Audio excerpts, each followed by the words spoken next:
Welcome back in ArchX.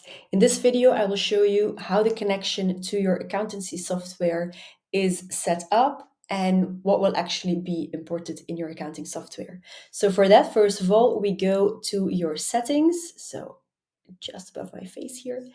And on the right-hand side, you have invoicing, and there you can add all the accountancy settings in the second screen, kind of.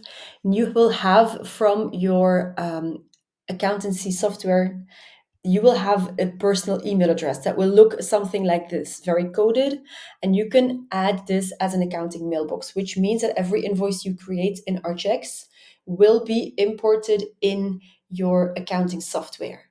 All the data that is in the invoice will be imported in the accounting software, and the only thing you will need to do, for example, with Exact Online, is that you will have to accept them in your accountancy software and probably still arrange them in the right folders.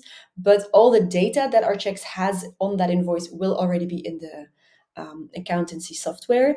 That is one part of this. The other part is that in digital invoicing, which will become obligatory, you will see that an invoice, when you send it, always has, just a second, this is approved, so I can send this out, submit and send.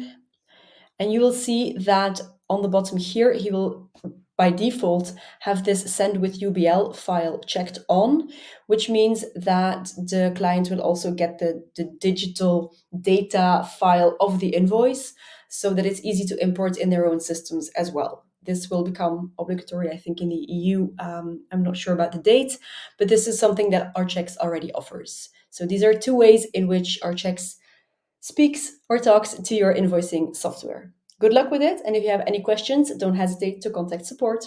Have a nice day.